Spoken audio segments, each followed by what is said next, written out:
السلام علی سید الانبیاء والمرسلین قال اللہ تعالی و تبارک فی القرآن المجید والفرقان الحمید بسم اللہ الرحمن الرحیم وبالآخرۃ ھم یوقنون صدق اللہ مولانا العظیم وصدق رسولہ النبی الکریم الرؤوف الرحیم اللہم نور قلوبنا بالقرآن وزین اخلاقنا بالقرآن وادخلنا الجنة بالقرآن ونجنا من النار بالقرآن قال اللہ تعالی وتبارک فی شان حبیبہ مخبرا وآمرا ان اللہ وملائکتہ یصلون علی النبی یا ایھا الذین آمنوا صلوا علیہ وسلموا تسلیما الصلاۃ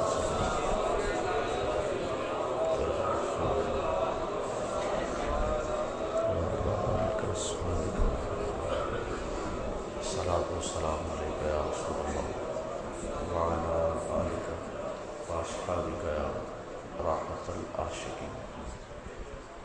تمام حمد و ثنا، تعریف و توصیف اللہ جل مجدہ الکریم کی ذات پاک کے لیے جو خالق کائنات بھی ہے اور مالک شخص خالق بھی۔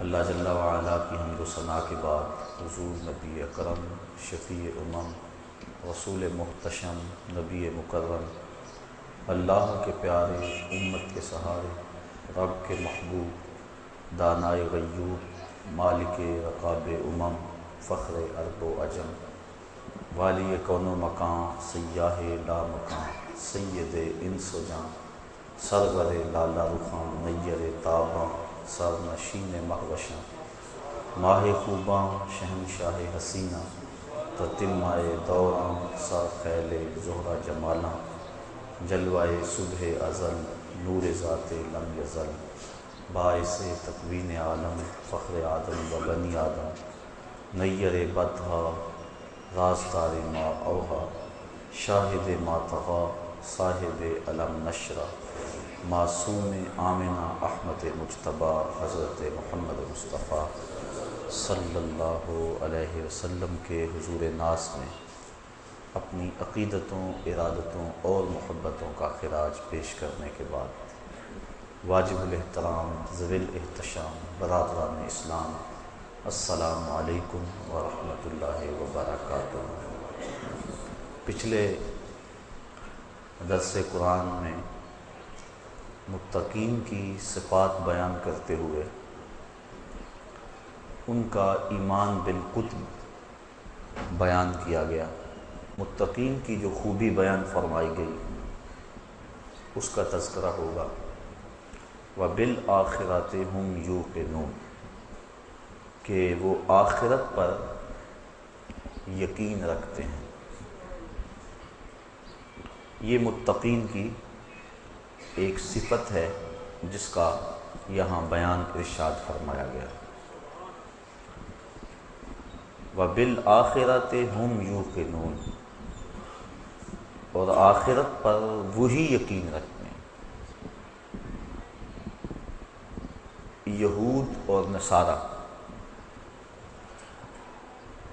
ان کے ہاں بھی آخرت کا تصور موجود ہے، بلکہ جو غیر الہامی دین ہیں ان میں بھی آخرت کا کچھ نہ کچھ تصور موجود ہے، آواگان کے نام سے ہو، تناسخ کے نام سے ہو، یا کسی اور انداز سے آخرت کا تصور ہر قوم اور ہر دین دھرم میں موجود ہے۔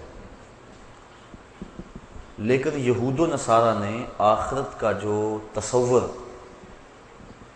پیش کیا وہ ناقص ہے۔ یہ جو غیر الہامی مذاہب ہیں ان کا تو معاملے الگ ہے، لیکن جو الہامی مذاہب ہیں ان کا تصور آخرت تو ایک جیسا ہونا چاہیے، لیکن تھا تو وہی آخرت کا تصور جو حقیقی طور پہ قرآن نے دیا، لیکن یہود نے اور نصارہ نے اپنی طرف سے اس میں ترمیم کر لی۔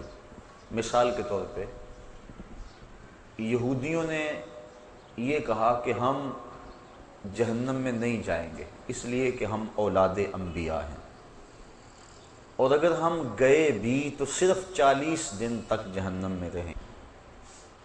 اور وہ وہی 40 دن ہیں جب ہمارے آبا و اجداد نے بچڑے کی پرستش کی تھی، لہٰذا پہلے تو ہم جائیں گے نہیں، اور اگر گئے تو صرف لن تمسنا النار الا ایاما معدودہ، ہمیں آگ نہیں چھوئے گی مگر گنتی کے دن، یعنی وہ 40 دن۔ پرستش اور پوجا تو ان کے آبا و اجداد نے کی، تو ان کو یہ سزا کاہے کی؟ ایک بات۔ اور دوسری بات، یہ جو جرم کریں گے، یہ جو خطائیں اور غلطیاں کریں گے، اس کی انہیں سزا نہیں ہوگی۔ وہ کیوں؟ جو کیا ہے اس کی سزا نہیں ہوگی، اور جو نہیں کیا اس کی سزا ہوگی۔ تو عجیب قسم کا دین اور عجیب قسم کا عقیدہ انہوں نے اپنی خواہشات سے گھڑ لیا۔ عیسائیوں نے عقیدہ کفارہ گھڑا۔ عیسائی کہتے ہیں کہ حضرت عیسیٰ علیہ السلام کو بغیر کسی جرم کے سولی چڑھایا گیا۔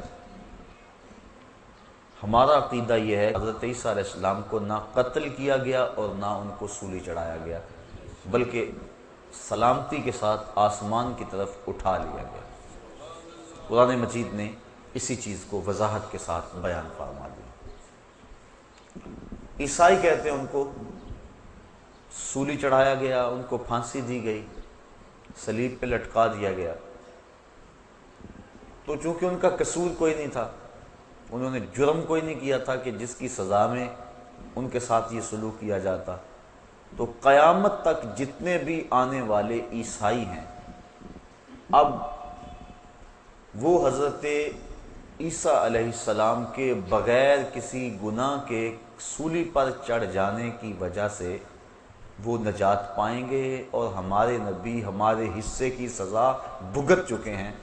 جو نہیں کیا ناکردہ کی سزا پانے کے ساتھ ان کی امت کو یہ فائدہ پہنچا کہ اب قیامت تک عیسائی جو مرضی کرتے رہیں انہیں کچھ نہیں ہوگا، ان کا نبی ان کی سزا بھگت چکا ہے۔ یہ ہے ان کا عقیدہ کفارہ، جس نے گناہ میں ان کو دلیر کر دیا، جو مرضی کرتے پھرو تمہیں کچھ نہیں ہوگا۔ یہودیوں نے کہا کہ ہم نہیں جائیں گے، جہنم میں جائیں گے نہیں، اور اگر گئے بھی تو چند دن جائیں گے۔ اللہ تعالیٰ نے تردید فرمائی قرآن مجید کے اندر، ارشاد فرمایا کہ اگر تمہیں اس بات کا یقین ہے تو پھر مرنے کی آرزو کرو، اور ساتھ ہی فرمایا وَلَن يَتَمَنَّوْهُ أَبَدًا، یہ کبھی بھی مرنے کی آرزو نہیں کر سکتے۔ کیوں نہیں کر سکتے؟ کہ انہوں نے جو آگے بھیجا ہے انہیں پتہ ہے کہ ہم نے کیا کرتوتیں کی ہوئی ہیں۔ تو یہ اپنے نفس کو تسلی دینے کے لیے، خود فریبی کے لیے انہوں نے عقیدہ گھڑ لیا کہ ہم چونکہ اولاد انبیاء ہیں لہذا ہمیں کچھ نہیں ہوگا، اور انہوں نے عقیدہ کفارہ گھڑ لیا۔ لہذا ان کا عقیدہ آخرت کا ناقص ہے، اور ان کا عقیدہ یہود کا وہ بھی آخرت کا ناقص ہے۔ اسلام نے جو عقیدہ دیا وہ صحیح ستھرا اور پاکیزہ عقیدہ دیا کہ جو تم کر رہے ہو لکھا جا رہا ہے، اللہ کے علم میں ہے، کرامن کاتبین الگ لکھ رہے ہیں، تمہارے اعضاء الگ گواہی دیں گے، اور ایک ایک چیز تمہارے سامنے اس دن آ جائے گی۔ بلکہ بندہ جب اپنی معمولی سے معمولی خطا کو بھی دیکھے گا لکھا ہوا تو کہے گا ما لہذا الکتاب لا یغادر صغیرۃ ولا کبیرۃ الا احصاها، ہاں اس کتاب کو کیا ہو گیا، اس نے چھوٹی بڑی کوئی بات نہیں چھوڑی، سب کچھ لکھ دیا۔ تو ایک ایک چیز لکھی جا رہی ہے، قیامت کے دن ہر شے تش تش بام ہو جائے گی۔ یوم تبلی السرائر فما لہ من قوۃ ولا ناصر، اس دن سارے راز کھول دیے جائیں گے، ہر شے سامنے آ جائے گی۔ تو اللہ تعالیٰ اگر چاہے گا تو اپنے کرم سے کسی کو معاف کر دے گا، لیکن اگر وہ سزا دینا چاہے تو کوئی شخص دم نہیں مار سکتا۔ اس لیے اس دنیا کے اوپر انسان سے گناہ سرزد ہو جائیں تو وہ توبہ کرے، توبہ سے گناہ ختم ہو جاتے ہیں، مٹ جاتے ہیں، بلکہ گناہ نیکیوں میں بدل جاتے ہیں۔ اور اگر وہ توبہ کے بغیر اس دنیا سے چلا گیا، اس کے نامہ اعمال کے اندر وہ گناہ موجود رہے، تو پھر اس کو اس کی سزا بھگتنا ہوگی۔ اللہ اپنی مرضی سے چاہے تو درگزر فرما لے۔ جو حقوق العباد ہیں، بندوں کے جو حق ہیں، وہ قیامت کے دن بھی معاف نہیں ہوں گے، انہیں اللہ تعالیٰ جل شانہ صاحبان حق کے سپرد کرے گا۔ اور اگر کسی نے کسی کے 2 پیسے بھی دبا لیے ہوئے ظلماً، تو 700 با جماعت نماز اس کے بدلے میں لے لی جائے گی۔ تو ہم دیکھیں کہ ہم کیا کر رہے ہیں اور کس جگہ پہ کھڑے ہیں اور اپنا کیا دھرا کیسے برباد کر رہے ہیں۔ تو عقیدہ آخرت جو اسلام نے دیا ہے اس سے بچنے کی امید بھی ہے، پکڑے جانے کا اندیشہ بھی ہے، لہٰذا بندہ اپنا احتساب رکھے اور قدم پھونک پھونک کے رکھے اور اپنے معاملات کو صاف رکھے۔ ہمارے بنیادی عقائد جو ہیں وہ 3 ہیں: عقیدہ توحید، عقیدہ رسالت اور عقیدہ آخرت۔ عقیدہ توحید اللہ تعالیٰ جل شانہ کو واحد احد صمد بے نیاز یکتا ذات میں صفات میں ماننا۔ عقیدہ رسالت کا اقرار اور اللہ تعالیٰ کی طرف سے جو خلق خدا کی رہنمائی کا نظام ہے اس کو تسلیم کرنا۔ تیسرا عقیدہ آخرت، جس کی وضاحت آپ کے سامنے پیش کی گئی۔ یہ جو کفار مکہ تھے یہ توحید کا انکار نہیں کرتے تھے، بتوں کو شامل کرتے تھے ساتھ، یعنی وجود باری کا انکار نہیں کرتے تھے، اللہ تعالیٰ کے وجود کا ایمان رکھتے تھے لیکن بتوں کو بھی ساتھ شریک مانتے تھے، لہٰذا ان کے عقیدے میں خرابی آئی۔ رسالت کا بھی انکار نہیں کرتے تھے، رسالت کا حضور کے ساتھ جو انتصاب ہے اس کا انکار کرتے تھے، یعنی یہ اس بات کا انکار نہیں کرتے تھے کہ کوئی رسول ہوتا نہیں، وہ کہتے رسول ہوتے ہیں، لیکن حضور کے بارے میں کہتے تھے لستا مرسلا، کہ آپ رسول نہیں ہیں، یعنی رسالت کا انکار حضور کی ذات سے کرتے تھے، نفس رسالت کے منکر نہیں تھے۔ لیکن تیسرا عقیدہ جو ہمارا اسلام کا بنیادی ہے، عقیدہ توحید، اس کا وہ ڈٹ کے انکار کرتے تھے۔ وہ کہتے تھے یہ بات سمجھ سے باہر ہے کہ جب ہم مر جائیں گے ہماری ہڈیاں جو ہے وہ خاک میں مل جائیں گی تو دوبارہ کیسے ہمیں زندہ کیا جائے گا، اس بات کا وہ ڈٹ کے انکار کرتے تھے۔ جتنی بھی مکی آیات ہیں آپ پڑھ لیں، اس میں عقیدہ آخرت کا اس بات زوردار انداز میں کیا گیا۔ عموماً مکی آیات کے اندر چونکہ کفار آخرت کے عقیدے کا ڈٹ کے انکار کرتے تھے اور وہ کہتے تھے کہ یہ بات سمجھ سے باہر ہے۔ سورہ یاسین کے اندر اللہ تعالیٰ جل شانہ نے ان کے اس اعتراض کو بیان فرمایا، ارشاد ہوا وَضَرَبَ لَنَا مَثَلًا وَنَسِیَ خَلْقَهُ، اس کی مثال کہ جو اپنی خلقت کو، تخلیق کو بھول گیا، کیا کہتا ہے؟ قَالَ مَنْ يُحْيِي الْعِظَامَ وَهِيَ رَمِيمٌ، کہتا ہے ان ہڈیوں کو کون اٹھائے گا جب کہ یہ بوسیدہ ہو جائیں گے، جب خاک میں مل جائیں گی، گودے ختم ہو جائیں گے، ہڈیوں میں مٹی بھر جائے گی، تو ان ہڈیوں کو جوڑ کر دوبارہ انسان کیسے بنے گا؟ یہ وہ اعتراض کرتا ہے۔ قل قَالَ مَنْ يُحْيِي الْعِظَامَ وَهِيَ رَمِيمٌ، کہ کون ان ہڈیوں کو جوڑے گا جبکہ یہ بالکل بوسیدہ ہو جائیں گی؟ قل، اے حبیب آپ فرما دیجئے، یحییھا الذی انشأھا اول مرہ، ان ہڈیوں کو وہی جوڑے گا جب ہڈیاں بھی نہیں تھی جس نے انسان پیدا کر لیا۔ اب تو میٹیریل موجود ہے، بکھرا پڑا ہے، جب میٹیریل بھی موجود نہیں تھا، جب مادہ بھی موجود نہیں تھا، تو جس نے اس کو پیدا کیا اور پھر انسان بنایا، اب اس کے لیے ہڈیوں کو جوڑ کر انسان بنانا کون سا مشکل ہے؟ تو دو لفظی دو ٹوک اور بڑا خوبصورت جواب دیا۔ حبیب آپ فرما دیں، کل آپ ارشاد کر دیں، یحییھا الذی انشأھا اول مرہ، ان کو وہی دوبارہ زندگی دے گا، دوبارہ ان کو جوڑے گا کہ جس نے پہلی مرتبہ ان کی تخلیق کی، جس نے ہڈیوں کو پیدا کیا، ان کو جوڑ کے انسان بھی بنا لے گا۔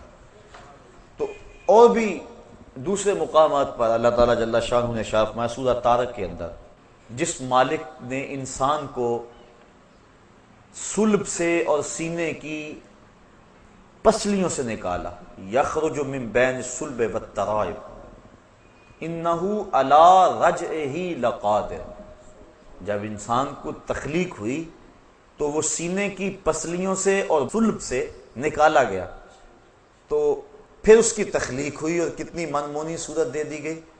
تو جب مالک نے وہاں سے نکال کر اتنی خوبصورت صورت سے اس کو نوازا، تو جب یہ قبر میں چلے جائے گا تو اس کو دوبارہ کیا اٹھانے پہ وہ قادر نہیں ہے؟ جو پسلیوں سے کھینچ کے انسان کو تعمیر کرتا ہے، جو صلب کی ہڈی سے انسان کو کھینچ کے تعمیر کر لیتا ہے، تو کیا وہ مرے ہوئے انسان کو دوبارہ زندگی نہیں بخش سکتا؟ تو اس بات فرمایا گیا عقیدہ آخرت کا. اس کے دلائل قرآن مجید کے اندر جگہ جگہ پھیلے ہوئے ہیں، بالخصوص مکی آیات کے اندر اس کو بڑی وضاحت کے ساتھ بیان کیا گیا ہے. تو یہ ہمارا بنیادی عقیدہ ہے، عقیدہ آخرت، کہ ہم دنیا پہ جو کچھ کر رہے ہیں اللہ کے حضور ایک ایک چیز کا حساب دیں گے.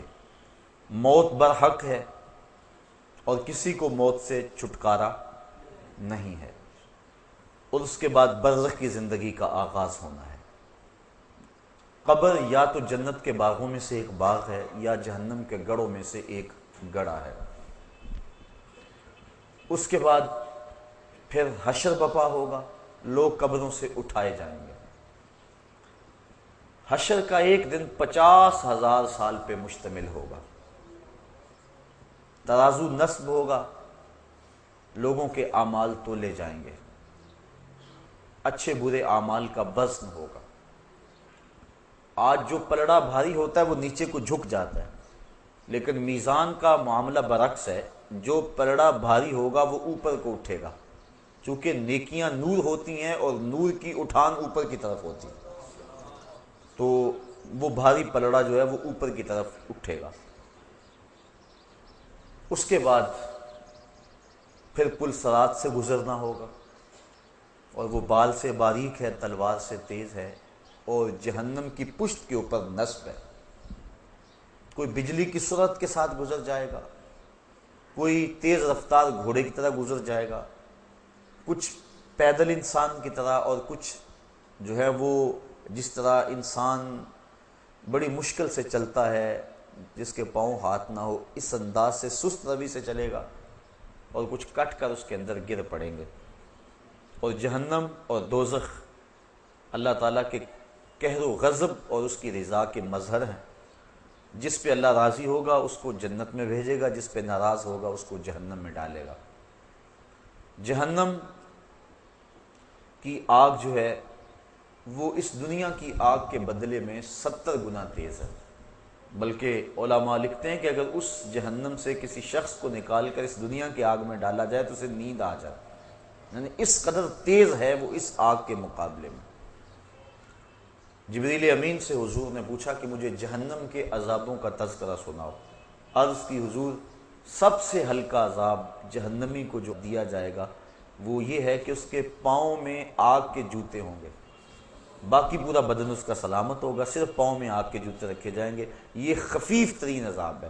یغلی منہما دماغہ، جوتے پاؤں میں ہوں گے لیکن دماغ پگھل کے ناک اور کانوں کے راستے سے باہر آ جائے گا. یہ سب سے ہلکے عذاب کی کیفیت ہے. جو سخت عذاب ہیں الیاذ باللہ، اس میں بڑی بڑی گہری وادی ہیں. جہنمی اس میں چیخے گا، پکارے گا، 70 سال تک تو اس کی آواز کوئی نہیں سنے گا، اور 70 سال کے بعد داروغہ جہنم جھڑک کے کہے گا، بول کیا بولنا؟ وہ کہے گا کہ مجھے پانی دو، تو اس کو پھر پانی دیا جائے گا. کون سا پانی؟ مائے معین نہیں، سلسبیل نہیں، کوثر نہیں، تسنیم نہیں. کون سا پانی؟ اس کو مائے حمیم پلایا جائے گا اور غسلین دیا جائے گا. مائے حمیم اتنا گرم اور کھولتا ہوا پانی ہوگا کہ جب اس کو کٹورے میں ڈال کر اس کے سامنے رکھا جائے گا اور وہ پینے کے لیے منہ آگے بڑھائے گا، اس سے اٹھنے والی بھاپ سے اس کے منہ کی کھال ادڑ کے اس پیالے میں گر پڑے گی، لیکن اس کے باوجود اس کو پینا پڑے گا. یہ اس کے عذاب کی ایک صورت ہوگی. اور غسلین جہنمیوں کے پیپ کا پانی ہوگا. اللہ اکبر، الیاذ باللہ. اور وہ اتنا بدبودار ہوگا، امام ابو رجب حنبلی لکھتے ہیں اگر غسلین کا ایک قطرہ اب دنیا پہ ڈال دیا جائے تو اس کی بدبو سے انسان تو انسان رہے، جانوروں کے دماغ بھی پھٹ جائیں، اور اس کو وہ پانی پینا ہوگا. اس نے اللہ کی نافرمانی کی، اس کے حکموں کو توڑا اور اپنی منشا اور مرضی اور خواہش کے مطابق چلتا رہا تو کل قیامت کے دن سخت اس کو تکلیف اٹھانا ہوگی۔ جنت اللہ کی رضا کا منظر ہے اور وہاں زمین کستوری کی ہے۔ اللہ تعالیٰ جل شانہ نے اس کو رنگا رنگ باغوں سے سجایا ہوا ہے، مائے معین، کوثر، سلسبیل کی نہریں چلتی ہیں، دودھ کی نہریں چلتی ہیں۔ 500 سال کی مسافت پر اونچے اس کے درخت ہیں جن کے اوپر پھل لٹک رہے ہوں گے، اور جب جنتی آرزو کرے گا شاخ جھک کے منہ کے قریب آ جائے گی۔ مختلف پانی اس کو دیے جائیں گے، لیکن سب سے بڑا جنتی کے لیے اعزاز یہ ہوگا، حوریں پلائیں گی اس کو، غلمان پلائیں گے، لیکن سب سے بڑا اس کے لیے یہ اعزاز ہوگا وَسَقَاهُمْ رَبُّهُمْ شَرَابًا طَهُورًا، کہ ان کا رب دست کرم سے شراب طہور کے جام پلائے گا۔ تو یہ ساری چیزیں آخرت سے متعلق ہیں۔ جہنم اور جنت، پلسرات، میدان حشر۔ میدان حشر کی سختیاں بھی بہت ساری بیان ہوئی کہ لوگ اپنے اپنے گناہوں کے سبب سے پسینے میں شرابور ہوں گے۔ حضور ارشاد فرمایا کہ لوگ قبروں سے برہنہ اٹھائے جائیں گے۔ تو ام المومنین حضرت عائشہ صدیقہ رضی اللہ تعالیٰ عنہ کپ کپا گئی، کہا حضور ایک دوسرے سے شرم نہیں آئے گی؟ فرمایا عائشہ معاملہ تو اس سے بھی سخت ہے، کسی کو ہوش رہا تو شرم آئے گی نا۔ ہر ایک کے طوطے اڑے ہوئے ہوں گے، ہوش اڑے ہوئے ہوں گے، عجیب کیفیت ہوگی۔ اللہ اکبر، لوگ اپنے اپنے گناہوں کے سبب پسینے میں شرابور ہو گئے، کوئی گھٹنوں تک، کوئی ٹخنوں تک، کوئی کمر تک، اور کسی کو پسینے کی لگام دی جائے گی، اور وہ یہ یوں ہی پسینہ نہیں ہوگا جس طرح کا ہمیں پسینہ آتا ہے، وہ گرم ہوگا، گرم۔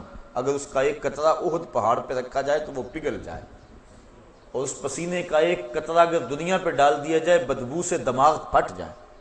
اس پسینے سے اپنے اپنے گناہوں کے سبب سے لوگ شرابور ہوں گے، لیکن کچھ لوگ ایسے ہوں گے جن کو اللہ کی رحمت کے سائے ملیں گے۔ وہ بخاری شریف کی روایت، حضور نے ارشاد فرمایا سبعۃ یظلھم اللہ تعالی فی ظلہ یوم لا ظل الا ظلہ، امام عادل وشاب نشأ فی عبادت اللہ۔ 7 اشخاص ایسے ہیں کہ قیامت کے دن جب کوئی سایہ نہیں ہوگا، اللہ انہیں اپنی رحمت کے سائے میں رکھے گا۔ وہ 7 اشخاص کون ہیں؟ امام عادل، عادل حکمران۔ دوسرا وشاب نشأ فی عبادت اللہ، وہ جوان جس کی جوانی اللہ کی عبادت میں گزری۔ آج ہم سمجھتے یہ جوانی ہے، اس کو منشا اور مرضی کے مطابق گزارنا چاہیے۔ ابھی تو یہ جوانی کی بہاریں ہیں، ترنگ ہے، تو ابھی تو پورا نفع حاصل کرنا چاہیے جوانی سے۔ ابھی سے جا کے مسجد میں بیٹھ جائیں، اللہ اللہ کرنے لگ جائیں، فقیروں کی صحبت میں بیٹھیں، علماء کی مجلس اختیار کریں، اچھی محافل میں پہنچیں۔ یہ تو نہیں نا عمر بھائی، وہ تو عمر آئے گی تو دیکھیں گے۔ یہ تو جوانی ہے، اور جوانی مستانی ہوتی ہے۔ اس کو چوکوں میں، گلیوں میں، بازاروں میں، سینما گھروں میں، کلبوں میں، ہوٹلوں میں گزارو، زندگی کے عیش اور زندگی کی لذتیں حاصل کر لو۔ لیکن نہیں جوانوں، جوانی وہی ہے جو اللہ کی یاد میں گزر جائے۔ در جوانی توبہ کردن شیوائے پیغمبری، وقت پیری گرگ ظالم می شود پرہیزگار۔ اللہ کے محبوب علیہ السلام نے ارشاد فرمایا انا حبیب اللہ الشاب التائب حبیب اللہ، لوگوں میں اللہ کا حبیب ہوں، اور جو جوان جوانی میں توبہ کر لے وہ بھی اللہ کا حبیب ہے۔ ذرا دیکھیے تو صحیح، کتنی بڑی بات ہے کہ نوجوان اللہ کا حبیب اور محبوب کہلاتا ہے، جو جوانی کی خواہشات کو کچل کر اللہ کی رضا کے لیے جیتا ہے، اللہ کی رضا کے لیے شب و روز گزارتا ہے۔ آقا کریم فرمایا وَشَابٌ نَشَأَ فِي عِبَادَةِ اللَّهِ، وہ جوان جس کی جوانی اللہ کی عبادت میں گزری، کل قیامت کے دن جب کوئی سایہ نہیں ہوگا، اس کو اللہ کی رحمت کے سائے نصیب ہوں گے، عرش الہی کے ٹھنڈے سائے تلے، اور جو اس سائے تلے ہوگا اس کو نہ پیاس ہوگی، نہ بھوک ہوگی، نہ رسوائی ہوگی، اور اس کو جام کوثر دیا جائے گا، اور جس کو جام کوثر مل گیا، ایک گھونٹ بھی اگر اس کا پی لیا تو 50,000 سال کے دن میں ایک لمحہ بھی اس کو پیاس نہیں لگے گی۔ یہ زندگی جس پہ ہم بھروسہ کرتے ہیں، اس کی اوقات اور حیثیت کیا ہے؟ ہم پتہ نہیں کیوں غافل ہو گئے، ہم نے کبھی اس نہج پہ سوچا ہی نہیں ہے کہ ہم تھوڑے سے عرصے کو خوبصورت بنانے کے لیے، رنگین بنانے کے لیے، پر آسائش بنانے کے لیے اس زندگی کو برباد اور تباہ کر لیتے ہیں جو ابدی اور سرمدی اور نہ ختم ہونے والی۔ آپ ذرا اندازہ کیجئے ہماری ساری زندگی کتنی ہے؟ 50 سال 45 سال ایوریج نکالی ہے ماہرین نے بر صغیر کے لوگوں کی زندگی۔ چلو 50 سال لگا لو، 60 سال لگا لو، 70 سال لگا لو، یہ کل زندگی ہے نا، اگر تبھی زندگی پائیں تو اتنی زندگی 70 سال لگا لو، چلو 80 سال لگا لو، لیکن آخرت کا ایک دن، صرف ایک دن 50,000 سال کا۔ تو ذرا تصور تو کریں، ذرا کیلکولیٹر لے کے کسی دن حساب تو کرنا کہ یہ ساری زندگی ایک طرف اور 50,000 سال کا ایک دن ایک طرف۔ تو جو اس دنیا کو سنوار کے اس دنیا کو برباد کر لیتا ہے، اس سے بڑا کوئی بے وقوف ہو سکتا ہے؟ جسے یہ یقین ہے کہ آخرت آنی ہے اور میں نے اللہ کے حضور پیش ہونا ہے اور ایک ایک عمل کا حساب ہونا ہے، اس نے چاہا تو بخش دے گا، اور اگر ہمارے اعمال کی ہمیں سزا ملے تو کوئی روک نہیں سکتا، ہم کوئی ایسی بات نہیں کر سکتے۔ حضرت عمر فاروق رضی اللہ تعالیٰ عنہ فرماتے ہیں کہ میں اس سے اتنا ڈرتا ہوں کہ اگر مجھے پتا چلے کہ ساری دنیا جنت میں جائے گی، صرف ایک بندہ جہنم میں جائے گا، تو میں ڈرتا ہوں کہ کہیں وہ ایک میں نہ بن جاؤں، اور اگر مجھے یہ خبر ہو کہ سارے لوگ جہنم میں جائیں گے تو ایک بندہ جنت میں جائے گا، تو میں اللہ کی رحمت سے امید رکھتا ہوں کہ وہ ایک کبھی میں ہو جاؤں، میں اس کی رحمت سے یہ توقع اور امید رکھتا ہوں۔ تو یہ بات ذہن نشین رہے کہ بڑے بڑے لوگ جن کی زندگی تقوی اور طہارت سے عبادت تھی، وہ اپنی زندگی کتنی احتیاط سے گزارتے تھے، لیکن اس کے باوجود خشیت الہی کے جذبے کتنے تھے۔ ہم بھول گئے کہ ہم نے مالک کی حضور پیش ہونا ہے، اور یہ بات پکی ہے، اگر آنکھیں بند کر لیں اور دنیا کی مستی میں کھو جائیں اور پرواہ نہ کریں، یہ الگ بات ہے، لیکن اس کا یہ مطلب نہیں ہے کہ وہ مرحلہ آنے والا نہیں ہے۔ بلی کو دیکھ کر کبوتر نہ آنکھیں بند کر لیتا، اس کی فطرت ہے، اور وہ یہ سمجھتا ہے کہ میں بلی کی نظروں سے اوجھل ہو گیا، لیکن 2 لمحوں کے بعد جب بلی کے خونی پنجے اس کے سینے کو چیر رہے ہوتے ہیں، پھر اسے پتا چلتا ہے کہ میرا آنکھیں بند کر لینا، چشم پوشی کرنا مجھے بلی کے قہر و غضب سے بچا نہیں سکا۔ اسی طرح اگر ہم چند لمحوں کے لیے اپنی دنیا میں مگن ہو جائے، اپنے جہان میں لگ جائیں اور چشم پوشی کر لیں آخرت سے، تو کیا ہمارا آخرت سے، قبر سے، حشر سے، موت سے اور آنے والے جتنے بھی مراحل ہیں ان سے چشم پوشی کر لینا کیا ان معاملات کو ہمارے سے دور کر دے گا؟ وہ تو بدستور اپنی جگہ پہ کھڑے ہیں اور ہم لمحہ لمحہ موت کے قریب ہو رہے ہیں، اور کوئی پتہ نہیں کس وقت پیغام اجل آ جائے۔ موم کو آپ رکھ دیں دھوپ میں تو کتنی دیر تک اپنا وجود برقرار رکھ پائے گی؟ برف قطرہ قطرہ پگھل پگھل کے پگھل جائے گی، جب گنتی الٹی شروع ہو جائے تو پھر کام جلدی 0 تک پہنچ جاتا ہے۔ یہ سانسوں کی گنتی الٹی شروع ہے، زندگی کی برف پگھل رہی ہے، ہم سمجھتے ہیں ہم بڑے ہو رہے ہیں لیکن ہم چھوٹے ہو رہے ہیں، ایک ایک لمحہ ہمارا ایک ایک قدم اٹھنے والا موت کے قریب ہو رہا ہے، اور موت کے قریب ہم پہنچ رہے ہیں، لیکن اس کے باوجود کتنی دیدہ دلیری ہے کہ ہم اس کی تیاری نہیں کرتے۔ وہ شخص کتنا غافل ہے جسے یہ یقین ہے کہ موت آنی ہے اور میں نے اللہ کے حضور پیش ہونا ہے اور میرے ایک ایک عمل کا حساب ہونا ہے، اور پھر وہ پریشان نہیں ہوتا اور اچھے اعمال کی کوشش نہیں کرتا۔ تو آخرت کا عقیدہ ہمیں، جو مسلمانوں کو عقیدہ آخرت دیا گیا ہے، یہ عقیدہ انسان کی زندگی میں عمل کی بہار لاتا ہے، رونق لاتا ہے عمل کی، کہ چلے گئے دوسرے، میں نے بھی چلے جانا ہے اور وہاں ایک ایک ذرے کا حساب لیا جانا ہے۔ ثم لتسألن یومئذ عن النعیم، اس دن ایک ایک نعمت کے بارے میں پوچھا جائے گا۔ آج مجھے بھی موقع ہے، آج آپ کو بھی موقع ہے، آج زندگی کی ڈوری لٹکی ہوئی ہے، سانس چل رہی ہے، آج اگر توبہ کریں تو توبہ کا دروازہ کھلا ہوا ہے، آج اگر ہاتھ پھیلائیں تو مالک قریب ہو کے بندوں کی سن رہا ہے۔ ابھی مغرب سے سورج طلوع نہیں ہوا، ابھی باب توبہ واہ ہے، کھلا ہوا ہے، ہماری زندگی، صحت، سب کچھ موجود ہے۔ اب اگر ہم اس کے حضور توبہ کے آنسوؤں سے اپنے گناہوں کے دفتر میں لکھی ہوئی بدیوں کو مٹانے کی کوشش کریں تو وہ مٹ سکتی ہیں، بلکہ وہ نیکیوں میں بدل سکتی ہیں، چونکہ اللہ تعالیٰ نے قرآن مجید میں فرمایا ہم ان کے گناہوں کو نیکیوں میں تبدیل کر دیتے ہیں جو سچی توبہ کرتے ہیں۔ التائب من الذنب کمن لا ذنب لہ، گناہوں سے توبہ کرنے والا ایسا ہے جس طرح اس نے کوئی گناہ کیا ہوا ہی نہیں ہے، سارے گناہ اس کے مٹ جاتے ہیں، وہ ایسے پاک ہو جاتا ہے جس طرح ماں کے پیٹ سے اس نے جنم لیا ہو۔ یہ کتنی کرم نوازی، اگر ایسا موقع بھی نہ دیا جاتا، جو کر لیتے اس کی سزا ہو کے ہی رہنی ہے، پھر تو پھنس گئے تھے، مسئلہ بن گیا تھا۔ لیکن یہاں ہے تم نے جتنے مرضی گناہ کیے ہیں، آؤ مالک کی چوکھٹ پہ آ جاؤ، ندامت کا اظہار کرو، شرمسار ہو جاؤ اور ہاتھ پھیلا کے کہو مالک ہم سے غلطی ہوگی، ہم تجھے بھولے رہے، دنیا کی بھول بھلائیوں میں پھنسے رہے، ہمیں پتہ ہی نہیں کھتے تیرے حضور ہم نے پیش ہونا ہے، اور اس کا اذعان و یقین تو تھا، لیکن شیطان نے ایسی غفلت طاری کر دی کہ ہم سے کتنی خطائیں سازد ہوگی۔ اب دیکھ تیرے بندے پلٹ کے بالآخر تیری چوکھٹ پہ آ گیا نا، مالک تو کریم ہے، ہمیں معاف کر دے۔ اللہ تعالیٰ فرشتوں کو کہتا ہے میرے فرشتوں دیکھو یہ میرا بندہ بالآخر میرے در پہ ہی آیا ہے نا، تم گواہ ہو جاؤ میں نے اپنے اس بندے کی مغفرت فرما دی۔ آقا کریم صلی اللہ علیہ وسلم نے ارشاد فرمایا جب کوئی بندہ جنگل میں جا رہا ہو تو جنگل کے اندر اس کا اونٹ گم ہو جائے، جس کے اوپر اس کے کھانے کا سامان بھی تھا، اس کے پینے کا پانی بھی تھا، اور وہ سو گیا، اونٹ گم ہو گیا، اب وہ اٹھا دائیں بائیں دیکھا اونٹ نہیں مل رہا، صحرا ہے، اب اس کا کھانا بھی وہی پانی بھی وہی اسی اونٹ پہ، اب وہ موت کا انتظار کرنے لگا تھک ہار کے، اور اچانک اس کی آنکھ لگ گئی۔ پھر جب اس کی آنکھ کھلی تو اونٹ جو ہے وہ اس کے پاس کھڑا تھا، تو وہ بڑا خوش ہوا اور کہنے لگا اے اللہ میں تیرا رب اور تو میرا بندہ، کہنا تو یہ تھا نا کہ میں تیرا بندہ اور تو میرا رب، تو اس نے جلدی میں اور اس قدر سے خوشی ہوئی کہ خوشی سے مغلوب ہو گیا، اور اسے لفظ بھی یاد نہ رہے کہ میں کیا کہہ رہا ہوں، تو اس نے یہ کہہ دیا کہ اے میرے اللہ تو میرا بندہ اور میں تیرا رب، یعنی اس نے یہ خوشی سے کہا، اس قدر مغلوب ہو گیا۔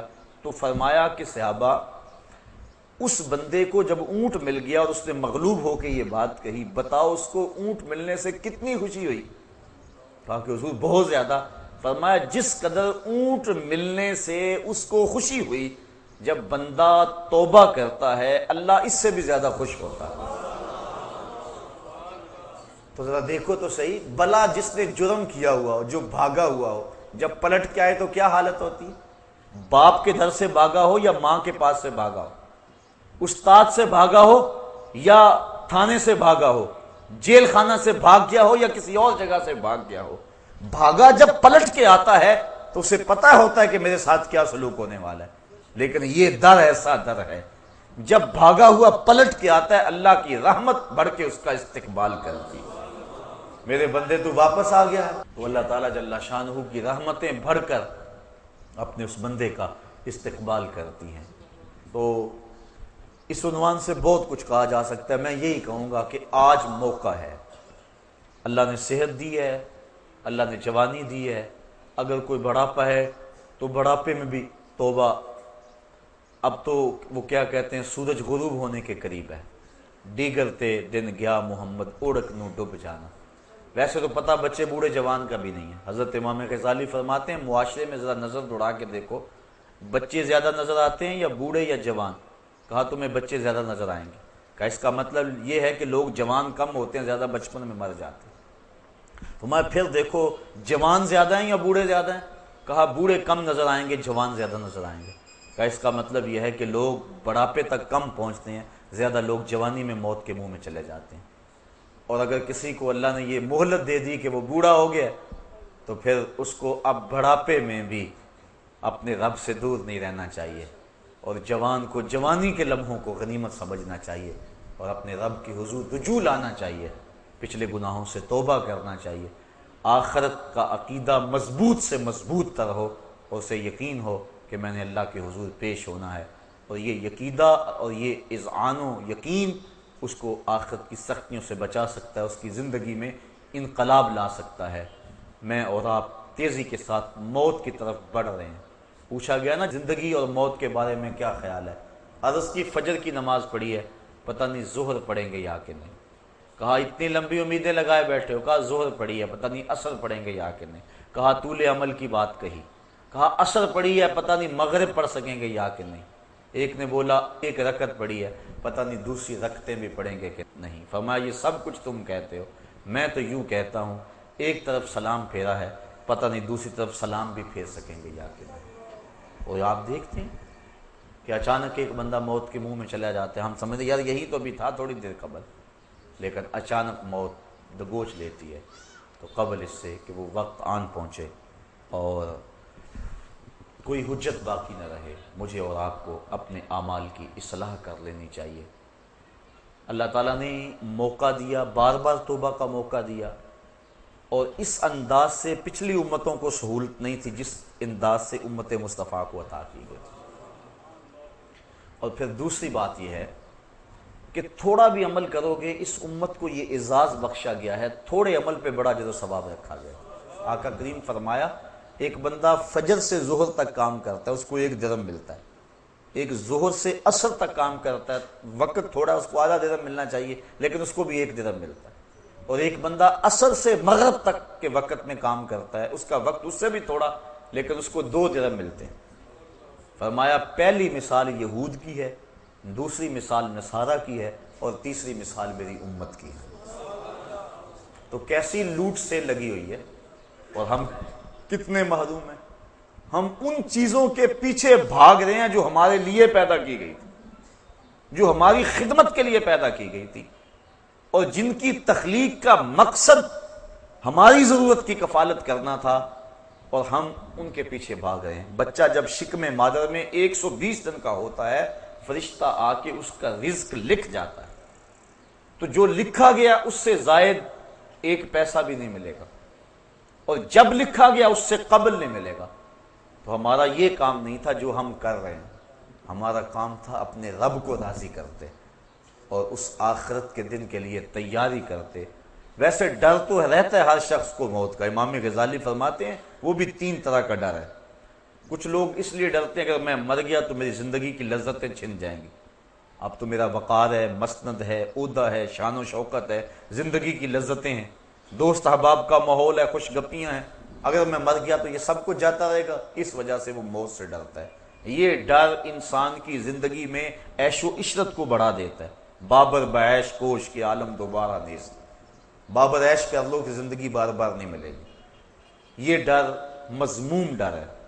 کچھ لوگ موت سے اس لیے ڈرتے ہیں کہ اگر میں مر گیا تو میرے بوڑھے ماں باپ کا کیا بنے گا، میں تو گھر کا واحد کفیل ہوں، اور میرے ماں باپ کو اگر میری وفات کی اچانک خبر پہنچ جائے، بڑھاپے میں اب وہ ہیں، انہوں نے پالا پوسا جوان کیا، اب میرے سے نفع حاصل کرنے کے دن ہیں ان کے، اگر میں مر گیا تو ان کے دل پہ کیا بیتے گی، میرے بچے یتیم ہو جائیں گے، در در کے دھکے ان کا مقدر ہوں گے، میری بیوی بیوہ ہو جائے گی۔ وہ اس خیال سے ڈرتا ہے، میرے دوست کس صدمے میں 2-4 ہوں گے، وہ اس خیال سے تڑپ جاتا ہے، اور موت کا خوف اس کے دل میں آنا شروع ہو جاتا ہے، اور وہ رونے لگ جاتا ہے یا پریشان ہو جاتا ہے۔ یہ ڈر بھی انسان کی زندگی میں لالچ کو، ہوس کو بڑھا دیتا ہے، اکٹھے کر لو تاکہ بعد والے پریشان نہ ہو، جو کچھ آج کل ہے ہو رہا ہے۔ تیسرا ڈر امام غزالی فرماتے ہیں ایک مومن کا ڈر ہے، اور وہ سوچتا ہے اگر میں اچانک اب مر جاؤں تو میرے پلے کون سا نیک عمل ہے جو لے کر اللہ کے حضور پیش ہو سکوں گا، میرے پلے کمائی کون سی ہے۔ ماضی کو دیکھوں تو گناہوں سے لتھڑا پڑا، اعمال کا دفتر دیکھوں تو خالی، تو کون سی شے ہے میرے پلے، کس منہ سے جاؤں گا اپنے رب کے ہاں۔ حضرت سری سختی ایک بزرگ ہیں، حضرت جنید بغدادی کے شیخ اور ماموں لگتے ہیں رشتے میں، فرماتے ہیں میں تو اس بات سے ڈرتا ہوں کہ اپنے رب کا سامنا کیسے کروں گا، اس نے مجھے کیا دیا اور میں نے کیا کیا اس کے لیے۔ اور حضرت اقبال، علامہ اقبال کہتے ہیں میں تو اس بات سے ڈرتا ہوں کہ میں رسول کریم کا سامنا کیسے کروں گا۔ اور اللہ کی بارگاہ میں عرض کرتے ہیں تو غنی از ہر دو عالم من فقیر، روز معاشر عذر ہائے من پذیر، گر تو می بینی حسابم ناگزیر، از نگاہ مصطفیٰ پنہا بگیر۔ اے اللہ میرا حساب نہ لینا، مجھے یوں ہی معاف کر دینا، اور اگر میرا حساب لینا ضروری ٹھہرا تو کم از کم حضور کے سامنے نہ لینا، مجھے حضور سے شرم آئے گی۔ تو دیکھیے یہ تھا خوف اور یہ تھی خشیت۔ تو یہ مقصد موت کا، یہ اس انداز سے ڈر کہ اگر میں اچانک مر جاؤں تو میرے پلے کون سا نیک عمل ہے۔ اور آج کل تو آپ دیکھ رہے ہیں کہ اچانک موتیں واقع ہو رہی ہیں، بندہ توبہ کو مؤخر کر دیتا ہے، وہ کہتا ہے کہ یار ابھی میری عمر نہیں ہے، انشاءاللہ کوئی کہتا ہے بس شادی میری ہو لے پھر اس کے بعد میں یہ کروں گا، کوئی کہتا ہے بس میں ریٹائرمنٹ لے لوں اس کے بعد میں نے حج کرنا ہے، پھر بچوں کی شادیاں کرنی ہے، پھر میں ہوں گا مسجد ہوگی۔ یہ ایسے باتیں کر رہے جس طرح سب کچھ اس بندے کے قبضے میں ہو، کس نے یہ سب کچھ کرنا ہے، جبکہ یہ تو اپنی ایک سانس کا بھی مالک نہیں ہے۔ اسے تو ایک سانس کا نہیں پتا، جو اندر گئی ہے وہ باہر آئے گی کہ نہیں، جو باہر ہے وہ اندر جائے گی کہ نہیں۔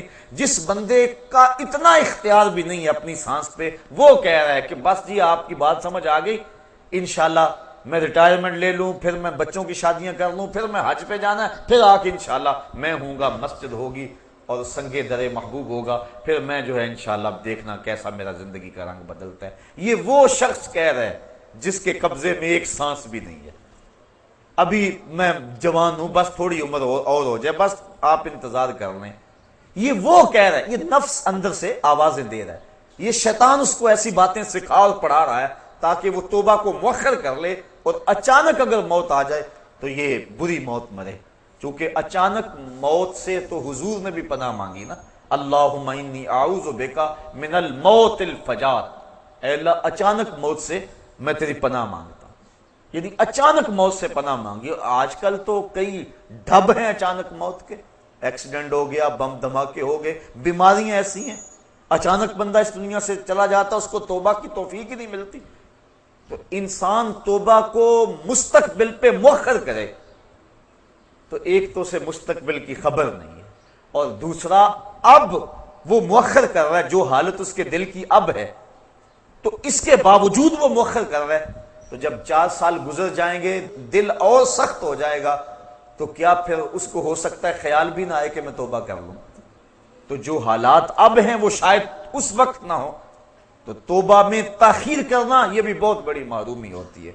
تو اگر اللہ تعالیٰ کسی کو توفیق دے دے، اپنا راستہ دے دے، تو وہ ایک لمحہ بھی تاخیر نہ کرے، وہ اللہ کے حضور اپنے گناہوں سے معافی مانگ لے۔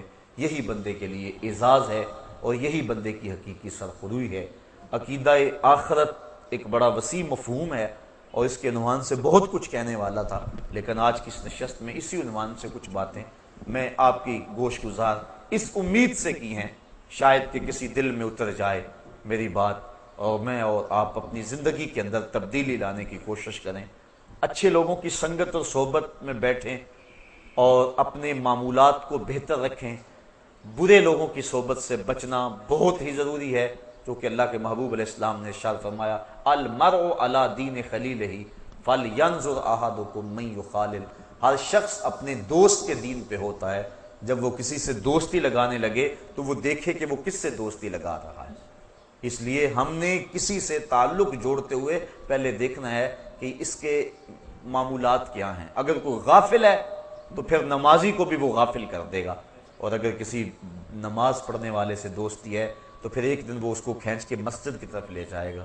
اس لیے میں اور آپ اپنی دوستیاں، اپنے دائیں بائیں کے ماحول، اچھے لوگوں کی سنگت اور صحبت اختیار کیا کرو، اور اچھی چیزیں سننے کو ملیں تو اس کے لیے وقت نکالا کرو۔ اللہ مجھے آپ کو توفیق عمل عطا کر دے، اور میری دل کی اتھاہ گہرائیوں سے آپ اگر میرے دل کو دیکھ سکے تو میرے دل کے اس وقت جذبات کیا ہیں، میرے دل کی اتھاہ گہرائیوں سے آپ سب کے لیے، اس مجلس میں موجود نوجوانوں کے لیے بالخصوص بے پناہ محبتوں کے جذبات ہیں، اور میرے دل کی آرزوئیں اور تمنا یہ ہے مالک ان سب ساتھیوں کو اپنے عرش کا ٹھنڈا سایہ نصیب فرما دے، اور یہ تبھی ممکن ہے کہ ہم اپنی زندگی کو بدلیں۔ تو بات یہاں سے چلی تھی وَشَابٌ نَشَأَ فِي عِبَادَةِ اللَّهِ، وہ جوان جس نے جوانی اللہ کی عبادت میں گزاری۔ اور اگلا فرمایا وَرَجُلٌ قَلْبُهُ مُعَلَّقٌ بِالْمَسَاجِدِ، وہ آدمی جس کا دل مسجد کے ساتھ لگا رہتا ہے، اس کو ڈھونڈو تو مسجد میں ملے گا، تلاش کرو تو اللہ کے گھر میں ہوگا۔ لوگ تو کہتے ہیں فلاں مسیتڑ ہو گیا، لیکن اس مسیتڑ کی قدر و قیمت کا کل قیامت کے دن خبر ہوگی، پتہ چلے گا۔ اور چوتھا شخص وَرَجُلٌ دَعَتْهُ امْرَأَةٌ ذَاتُ مَنْصَبٍ وَجَمَالٍ فَقَالَ إِنِّي أَخَافُ اللَّهَ، وہ مرد، وہ جوان جس کو کسی عورت نے دعوت گناہ دی، اور وہ عورت بھی معمولی نہیں تھی، ذات و منصب و جمال، حسن کی پیکر تھی اور صاحب منصب تھی، اس نے اس کو اپنی طرف لبھانا چاہا۔ اب اس نوجوان نے کیا اس کی پیشکش کو قبول کر لیا؟ قدموں میں بچھتے ہوئے حسن کو اس نے ٹھکراتے ہوئے کہا انی اخاف اللہ، تیری بات کیسے مانوں، مجھے خدا سے ڈر لگتا ہے، یہ کہہ کے اس نے حسن کی پیشکش کو ٹھکرا دیا۔ حضور فرماتے ہیں کل قیامت کے دن جب کوئی سایہ نہیں ہوگا، اس جوان کو اللہ اپنے عرش کا ٹھنڈا سایہ نصیب فرمائے گا۔ کام اس نے بہت بڑا کیا، بہت بڑی بات تھی جو اس نے کی، اور یقیناً اس کو اس کا صلہ کل قیامت کے دن عطا کیا جائے گا۔ وَرَجُلَانِ تَحَابَا فِي اللَّهِ اجْتَمَعَا عَلَيْهِ وَتَفَرَّقَا إِلَيْهِ، اور وہ دو آدمی جو اللہ کے لیے جیے، اللہ کے لیے ملے اور اللہ کے لیے الگ ہوئے۔ وَرَجُلٌ تَصَدَّقَ بِصَدَقَةٍ فَأَخْفَاهَا حَتَّى لَا تَعْلَمَ شِمَالُهُ مَا تُنْفِقُ يَمِينُهُ، اور وہ شخص جس نے خلوت میں کسی کو صدقہ دیا اور دائیں نے صدقہ کیا، بائیں کو خبر نہ ہوئی۔ اور ساتواں شخص وَرَجُلٌ ذَكَرَ اللَّهَ خَالِيًا فَفَاضَتْ عَيْنَاهُ، تنہائی میں بیٹھا تھا، اللہ اللہ جپ رہا تھا کہ اس کی آنکھ سے خوف خدا کی وجہ سے آنسو چھلک پڑے۔ فَفَاضَتْ عَيْنَاهُ، آنکھیں بہہ پڑی۔ پھر کیا ہوا؟ اللہ کے محبوب فرماتے ہیں کل قیامت کے دن اس نوجوان کو بھی، شخص کو بھی اللہ اپنے عرش کا ٹھنڈا سایہ عطا فرمائے۔ اللہ تعالیٰ مجھے قیامت کی حشر کی اس کڑکتی دھوپ میں اپنا سایہ رحمت عطا فرمائے، اور حضور کا دامان رحمت ہم سب کو نصیب ہو جائے۔ میری دعائیں، مجھے پتہ ہے میرے اندر کیا جذبات ہیں، اللہ کرے وہ جو جذبات ہیں میں اپنی زبان پہ اس کو نہیں لا سکا، اور نہ میری زبان میں اتنی سخت ہے کہ میں اندر کی کیفیت کو، اس درد کو، اور آپ لوگوں کے لیے جو محبت کی کیفیات ہیں اس کو زبان کی نوک پہ لے آؤں۔ بس جو جذبات ہیں اللہ وہ قبول کر لے، اور آج کی اس نشست کے اندر کوئی بھی خالی نہ رہے۔ اللہ مجھے اور آپ سب کو سچی اور حقیقی توبہ عطا فرما دے۔ وآخر دعوانا ان الحمد للہ رب العالمین۔